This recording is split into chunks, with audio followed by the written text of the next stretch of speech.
Olá pessoal, tudo bem? Estamos aqui para mais um encontro integrador. Este mês, diferente do nosso trabalho, vocês estarão em um outro ambiente, espero que mais quentinho, mais confortável, mas que não seja motivo para que este ambiente distraia vocês da nossa discussão de hoje, tá? Eu espero que vocês... Eu vou começar pelo fim. Eu espero que vocês estejam tranquilos, embora não tenham tido a devolutiva da atividade que foi desenvolvida semana passada. Por quê? Porque ainda não li, gente. Eu darei a devolutiva para vocês dessa atividade pelo Moodle e deixarei alguns pontos só para não preocupar ninguém para discutir no nosso próximo encontro integrador em maio, que vai ter a possibilidade de interação direta com vocês, ok? Mas isso não inviabiliza a discussão que a gente vai estabelecer pelo fórum. E eu conto com a participação de todos, porque eu acredito, isso é uma crença, gente, tá? Isso não tem nada a ver com teoria, não tem nada a ver com ciência. Eu acredito que vocês tenham dúvidas, tá? Dúvidas de que tipo? Se nós olharmos para os encontros que nós temos desenvolvidos nesse semestre, nós começamos lá na terceira etapa, no primeiro encontro, lá na terceira etapa é ótimo, estamos na terceira etapa. Começamos lá a discutir no último encontro, a questão da interdisciplinaridade. E eu espero que vocês tenham trabalhado esse assunto pensando na complexidade que envolve trabalhar um conteúdo, entenda, não é uma disciplina, mas é um conteúdo, um assunto, um tema, de forma que ele seja verdadeiramente integrador de diferentes disciplinas. E por que eu estou chamando o que a gente discutiu no último encontro para a nossa conversa de hoje? Porque quando você desenvolve uma atividade como a que vocês estão fazendo agora de estágio, e aí agora você vai se perguntar, e eu vou te perguntar, qual é o tipo de estágio que você está fazendo? Eu considero que seja um estágio de observação.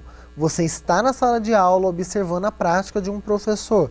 Quem está na pedagogia está na educação infantil, nos anos iniciais. Quem está em outras licenciaturas está no ensino fundamental 2 ou no ensino médio. Tá? Para a carga horária de estágio que vocês estão desenvolvendo, eu vou só retomar uma coisa que vocês na segunda etapa devem ter ouvido bastante e ouviram, que é: fui para a escola fazer estágio, eu tenho que ter clareza do que eu quero observar. Tá? A nossa discussão está girando muito em torno de aspectos ligados ao currículo, porque esse encontro tem uma ponte para promover algumas discussões e cutucar um pouquinho vocês sobre o que vocês observam no estágio. Mas uma coisa que é importante ter em mente: fui para a escola fazer estágio, hoje na terceira etapa eu já tenho que ter clareza, mais assim, e mais focado para saber objetivamente o que eu estou observando. Observar a prática do professor na sala de aula implica conhecer primeiramente qual é o objetivo daquele professor. No último encontro, se não me falha a memória, eu pedi para que vocês dessem uma olhada na BNCC.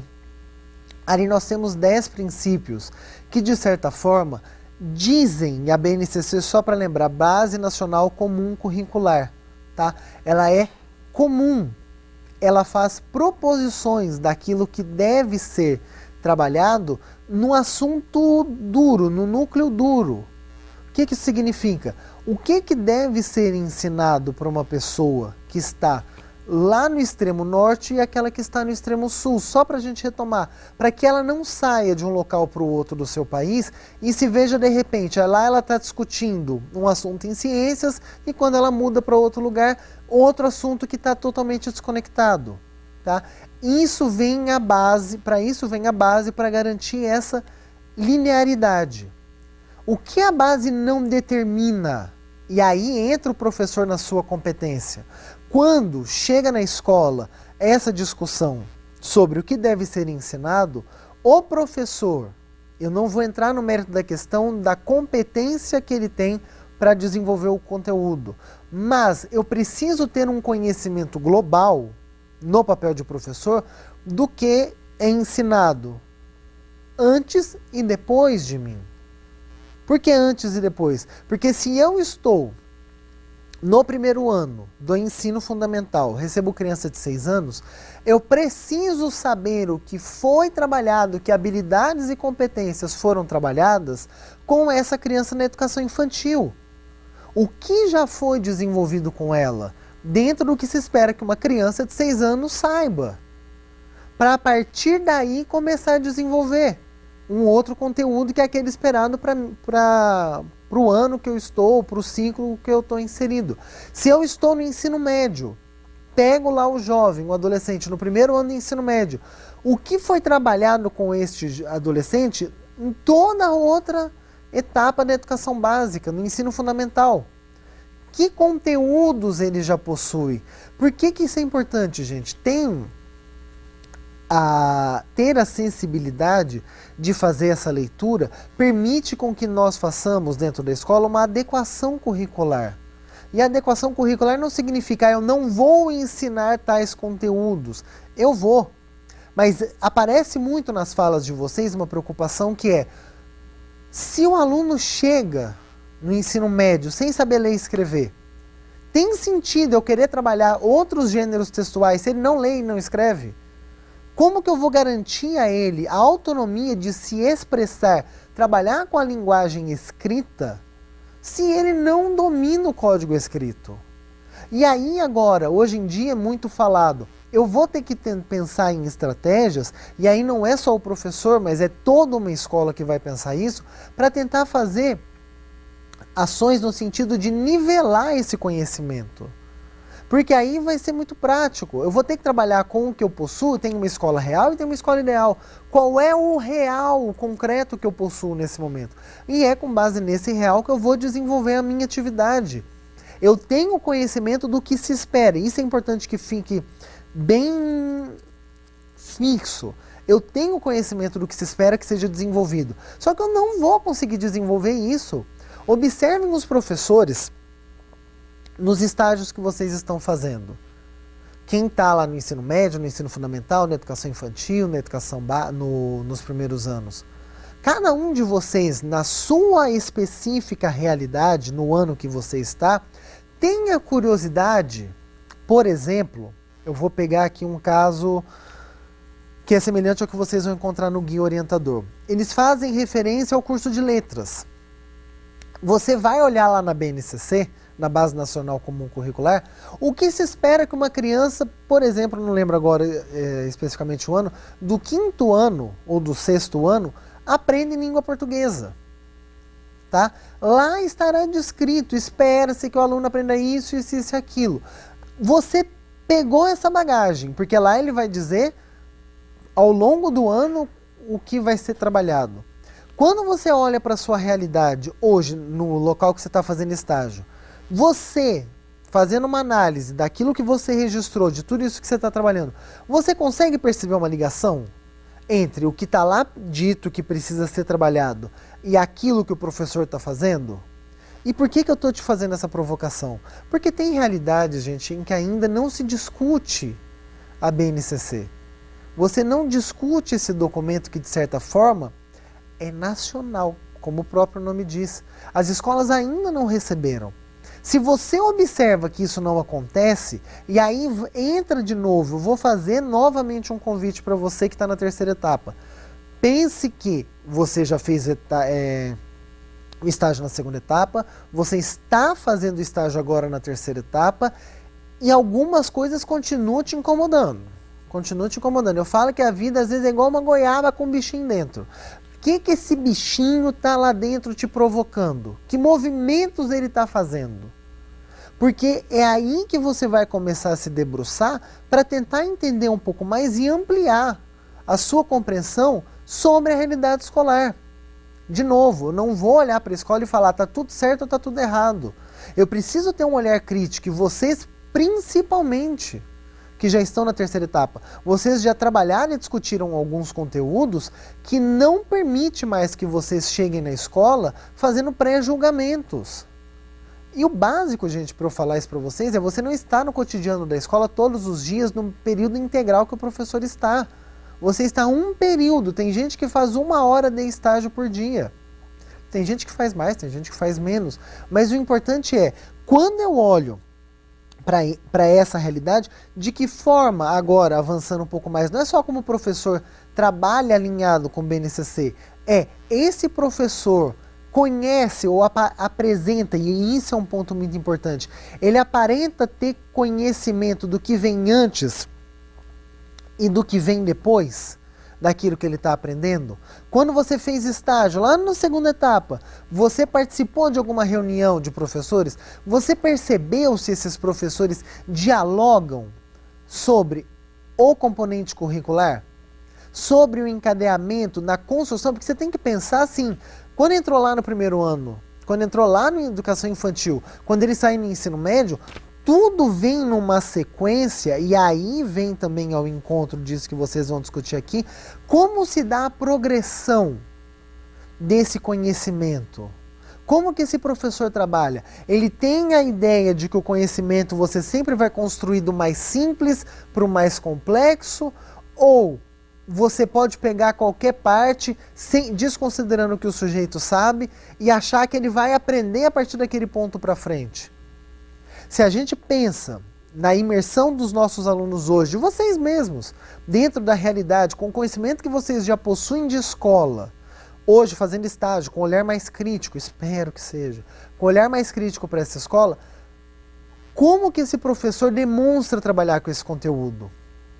Nossa realidade ela é diversa. Quando os alunos chegam na escola, será que ele chega com uma coisa muito pontual, que dá para sair do básico e ir para o complexo? Ou eu preciso fazer um movimento muitas vezes do complexo, problematizar isso, para tentar mostrar para ele muitas vezes as bases deste problema? Porque às vezes ele chega com um problema muito complexo, para discutir alguma coisa que ele viu na televisão, violência, por exemplo. Não adianta você querer começar a discutir com ele uma coisa básica se ele já chega com um problema assim, nossa, teve uma chacina.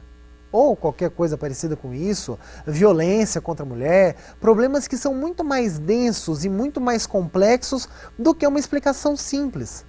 E aí eu vou cutucar de novo. Quando você pega grandes problemas como esses, como que a escola se mobiliza? Como que você faria proposições para discutir isso interdisciplinariamente? Focando todas as disciplinas que, de certa forma, podem dialogar para entender esse problema. Essa é a função do currículo. Trazer conteúdos que são necessários para ajudar o sujeito a construir um conhecimento que faça o movimento, vá do simples ao complexo e do complexo ao simples. Mas ele precisa da escola. E a escola precisa ter clareza de qual é a função dela nesse momento. Porque você está nesse movimento de ir observar o estágio. Você está, uma provocação que eu faço com as turmas de segunda etapa, eu vou fazer com vocês agora. Como você registra isso que você está observando? Porque assim, eu parto do princípio agora, percebe como é complexo isso? Eu parto do princípio de que você já sabe fazer registro. Eu parto do princípio de que eu não preciso discutir com vocês, faço registro assim, assim, assado. Não, eu parto do princípio de que você mostra para o seu leitor que ele, ao ler o seu registro, é como se estivesse de mãozinha dada. Você está acompanhando ele por um caminho que ele não fez. E é isso que você precisa fazer agora quando você for fazer esse relato, essa discussão que a gente está propondo aqui agora, e quando você voltar para entregar os seus relatórios de estágio para o professor. Como que você compõe esse seu relato escrito? Porque observa, uma coisa é contar para alguém, nossa, eu fui fazer o estágio, aconteceu tais coisas, eu observei isso. Isso você jogou lá no papel. Eu digo jogar porque muitas vezes é jogar mesmo. Você não tem tempo e você jogou. Você voltou para ler aquilo? Você voltou para questionar, para fazer proposições, para entender aquilo que você registrou, para perceber como você agora, no papel de aluno, está construindo o seu conhecimento sobre o que seja ser professor. Porque essa é uma das funções do estágio. A gente ainda ouve muitas pessoas dizendo, eu vou procurar uma escola para alguém assinar o meu estágio para mim, porque não tem tempo de ficar lá na escola, gente. A escola é tudo igual, dá tudo errado. Você manda um aluno calar a boca e fica assim, tudo certo, você vai lá e faz. Você jura que você acha que isso vai dar certo? Você realmente acredita que no seu processo formativo, sem essa experiência, você vai conseguir entender o que é a realidade da sala de aula? Então, sinta estourar seu balãozinho da ilusão. Quando você chegar na sala de aula e observar a dinâmica, você muitas vezes, mesmo que você tenha conversado com o professor, vale a pena observar por que ele te mostrou lá. Nossa, ó, Rafael, eu planejei fazer isso, isso e isso com os alunos hoje. Aí você observa que de repente ele começou a aula, conduzir aquela aula lá de 50 minutos, ele mudou tudo. Por que será que ele mudou tudo? Porque tem duas coisas, gente. Eu posso continuar dando a minha aula seguindo o que está prescrito no currículo, ou eu posso dar a minha aula atento. Lembra que eu disse, eu não vou discutir o conhecimento que ele tem. Atento à dinâmica social daquilo que está se passando ao meu redor, que sim interfere na minha prática da sala de aula, ou eu posso trazer isso para dentro na hora, porque assim, se eu tenho conhecimento, eu vou fazendo as adaptações, tem hora que não vai dar. E aí você se questiona, por que será que o professor em tal dia tinha um planejamento e no final das contas ele acabou fazendo totalmente diferente? Porque aí vale a pena depois voltar e falar, nossa professor, qual foi a sua intenção? Por que você mudou o seu roteiro? Qual foi a sua ideia principal? E eu posso fazer isso, Rafael? Você pode se perguntar e eu vou te responder. O não você já tem, não é? O que te custa chegar lá para o aluno não, chegar para o professor e perguntar para ele? Por que ele teve essa mudança? Porque não esperem que vocês farão planos lindos e maravilhosos de aula, seguindo o que está prescrito no currículo, falando assim, nossa, eu sei o que vem antes, eu sei o que vem depois, eu conheço o projeto político-pedagógico da escola, eu sei qual é a intenção de homem que está ali descrita. Mas de nada vale isso se você não aprendeu a fazer o básico, dialogar com o sujeito. Então, nesse momento, o que eu vou pedir para vocês é, você vai revisitar os seus escritos e vai observar o que está registrado ali. Porque depois você vai, partindo disso, daqui a pouquinho a gente vai voltar para que você veja qual vai ser a atividade proposta e, de novo, reforço isso, gente. Não tem um encontro integrador presencial no polo, mas vocês têm a tecnologia e várias formas de fazer isso, tá? E a gente volta daqui a pouquinho para continuar a nossa atividade de hoje.